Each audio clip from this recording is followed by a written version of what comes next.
জীবনের আসল পরিবর্তন তখনই আসে যখন আমরা আমাদের মানসিকতা বদলাই।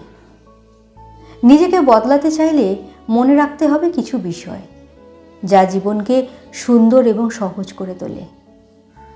এক্সপ্লেনেশন দেওয়া ছেড়ে দাও। প্রত্যেককে সব কিছু বুঝিয়ে বলার দরকার নেই। যা করছো যদি সঠিক মনে হয় তাহলে নিজেকে জাস্টিফাই করার কোনো প্রয়োজন নেই। এক্সপেকটেশন কমাও। অন্যের কাছ থেকে আশা করা বন্ধ করো। আশা যত কম থাকবে ততই শান্তি থাকবে। হার্ট হলে হেসে বেরিয়ে এসো। কেউ তোমাকে আঘাত করলে প্রতিশোধ নয়, বরং পরিস্থিতি এড়িয়ে যাও।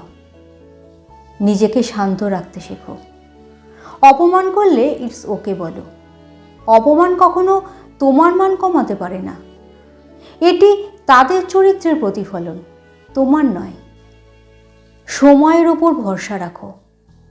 যদি কেউ তোমার যোগ্যতা নিয়ে প্রশ্ন তোলে তাহলে নিজেকে ভবিষ্যতের জন্য আরও যোগ্য করে তোলো। ইগো নয়, সেলফ রেসপেক্ট। নিজের অহংকার ভুলে গিয়ে নিজের সম্মান বজায় রাখো। তোমার সেলফ রেসপেক্টই তোমার ব্যক্তিত্বের আসল পরিচয়। অন্যের জন্য নয়, নিজের জন্য বাঁচো।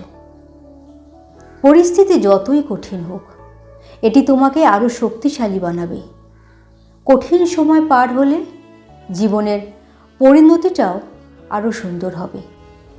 এই মাইন্ডসেট শুধু তোমার জীবনকে সুন্দর করবে না, বরং তোমাকে জীবনের প্রতি এক নতুন দৃষ্টিভঙ্গি এনে দেবে। নিজেকে ভালোবাসো, নিজের উন্নতির জন্য কাজ করো, আর জীবনকে সেরাভাবে উপভোগ করো। মনে রাখবে, আত্মবিশ্বাস যার নেই সে জীবনে কখনো সফল হতে পারে না। যে কোনো পরিস্থিতিতে মনোবল কখনো হারিও না।